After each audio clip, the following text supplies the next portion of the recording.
تو وہ شخص جو تھا نا جس کی بیوی تھی، وہ کہتا میں 2-3 دفعہ کا غلام ادھر آ، فلانی چیز بتا. میرے ذہن میں یہ تھا کہ امیر المومنین نے کو بندہ کھڑا کیا آنے جانے والے مسافروں کا خیال کرے. میرے سے 2-4 دفعہ میں نے اپنے لفظوں میں بات بھی کہہ دی، لیکن جب اندر میرے بچے کی ولادت ہوئی تو اندر سے میری بیوی بولی اور حضرت عمر کی اہلیہ بولی اور بول کے کہنے لگی امیر المومنین مبارک ہو، آپ کے دوست کو رب نے بیٹا دیا ہے. وہ شخص کہتا ہے میں باہر کھڑا تھا، وجود تڑپ گیا، آنکھیں برس پڑی، کبھی نہیں رویا تھا پر کیفیت عجیب بن گئی. کوئی تقریر نہیں سنائی، کوئی اعلیٰ شعر نہیں انہوں نے پڑھا. میں نے جوں لے کر ان کے سر سے پاؤں تک دیکھا. میں نے کہا یہ وہی شخص ہے جس کا نام لے تو کیسر و کسرا کانپ جاتے ہیں، یہ وہی شخص ہے. میں نے جمعے میں کہا تھا کہ روب کپڑوں کا نہیں ہوتا، روب تو دیانتداری کا ہوتا ہے. ہاں بڑا مال کما کے لوگوں نے بنائی ہوتی ہے کار کوٹھی، تو بندے کھڑے ہو کے کہہ دیتے ہیں 2 نمبر طریقے سے آیا ہے. اور 13ویں-14ویں گریڈ کا ملازم ہو تو اس کے سامنے بہت بڑا افسر ڈر رہا ہوتا ہے یار بندہ دیانتدار ہے، یہ رشوت نہیں لیتا، سفارش نہیں مانتا، یہ میرٹ پہ کام کرتا ہے. تو روب تو آپ کی دیانتداری کا ہے، آپ کی سچائی کا ہے. اپنی زندگی میں جو لوگ مقصد سمجھ گئے، مقاصد پا گئے، کچھ کر گئے، ہم ذرا الجھ گئے ہیں. پہلے اتنا شاندار مکان بناتے ہیں، پھر مرنے کو کس کا دل چاہے. اتنی محنت کر کے جو ہے وہ کوٹھی بنائی ہے تو اب چھوڑ کے کون جائے. وہ تیار بیٹھے تھے. انہیں نبی کریم نے کہا تھا کن فی الدنیا کانک غریب او عابر السبیل، تم نے مسافروں کی طرح رہنا ہے. او میرے بھائی، کبھی دیکھا ہے ایئرپورٹ پہ مسافر لڑتا ہو کہ میں نے یہ جگہ خریدنی ہے؟ اسے پتہ ہے کہ ابھی فلائٹ آنی ہے، میں نے تو چلے جانا ہے. ریلوے اسٹیشن پہ جو جگہ ہوتی ہے وہ خریدنے کے لیے لوگ رٹا نہیں ڈالتے، انہیں پتہ ہے پہلی ٹرین سے چلے جانا ہے. بس سٹاپ پہ جھگڑے نہیں ہوتے کہ یہ کرسی میری ہے، جانا جو ہے مٹی دیں تے مٹی رہنا ہی. ایویں کادی بلے بلے، اج مٹی دے اتے بندے آتے کل مٹی دے تھلے. اتنا زیادہ مقصد نہیں نا جب سمجھتے تو بے چین ہے، بے قرار. بعض لوگوں نے اتنے پیسے جمع کر لیے کہ اتنے کھا نہیں سکتے، اتنی ضرورت نہیں، لیکن اس کے باوجود ہے کہ وہ دوڑ ختم ہونے کا نام ہی نہیں لے رہی. حضرت صدیق اکبر رضی اللہ تعالیٰ عنہ امیر المومنین ہے. بادشاہوں کے بڑے بات ہوتی ہے. ہمارے ملک میں ایسے بھی بادشاہ گزرے ہیں کہ جو سفر پہ جاتے تھے تو خانسامے میں بھی لے جاتے تھے، باورچیوں کو بھی لے کے جاتے تھے کہ کھانا میری مرضی کا ہونا چاہیے. حضرت ابوبکر صدیق نے پانی مانگا، امیر المومنین، تو صحابہ نے نہ شہد ملا پانی پیش کیا. کوئی اتنی لمبی بات تو نہیں، لیکن صدیق اکبر رو ہی پڑے، اور اتنا روئے کہ ہجکیاں بن کے. لوگ کہتے ہیں پتہ نہیں تھا کس بات پہ رو رہے ہیں، پر ہم بھی رو پڑے. حضور آپ کیوں روتے ہیں؟ تو آپ فرمانے لگے یار مجھے آسانیوں میں مبتلا کرنے لگے ہو، مجھے ان دنیا کی لذات میں الجھانے لگے ہو. میں حضور کی بارگاہ میں بیٹھا تھا، اللہ کے رسول فرما رہے تھے پیچھے ہٹ جا، پیچھے ہٹ جا، پیچھے ہٹ جا. میں نے پوچھا حضور آپ کس کو کہہ رہے ہیں؟ حضور فرمانے لگے دنیا میرے پاس آئی تھی، وہ قریب کرنا چاہتی تھی مجھے، تو میں نے اسے کہا پیچھے ہٹ جا، میرے نیڑے نہ آنا، دور ہٹ جا. وہ ہٹ تو گئی ہے، پر جاتی دفعہ کہہ گئی ہے سونیا آپ تو بچ گئے ہیں، پر آپ کے بعد والے کیسے بچیں گے؟ تو مجھے سینے سے لگا لے، گلے سے لگا لے. مقصد اپنا سمجھیں، اعمال کا حسن پیدا کریں. اگر انسان کا مقصود مال کمانا ہے تو اگر مال مل گیا تو اس کے بعد پھر کیا کرے گا؟ کسی نے طے کر لیا تھا کہ بہت بڑی گاڑی اور بہت بڑا بنگلہ مجھے چاہیے، تو وہ بنگلہ اسے مل گیا، گاڑی آ گئی. اب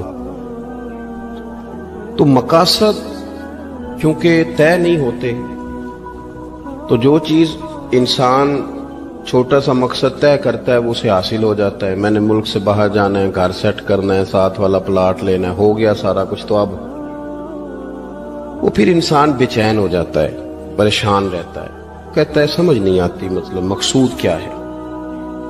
اللہ تبارک و تعالیٰ نے تو ایک تنکا بے مقصد پیدا نہیں کیا، اتنا سونا انسان کیسے بے مقصد پیدا کر. تو رب کریم نے ہمیں بتایا کہ مقصد تو تمہارا ہے. مقصد ہے الذی خلق الموت والحیات لیبلوکم ایکم احسن عملا.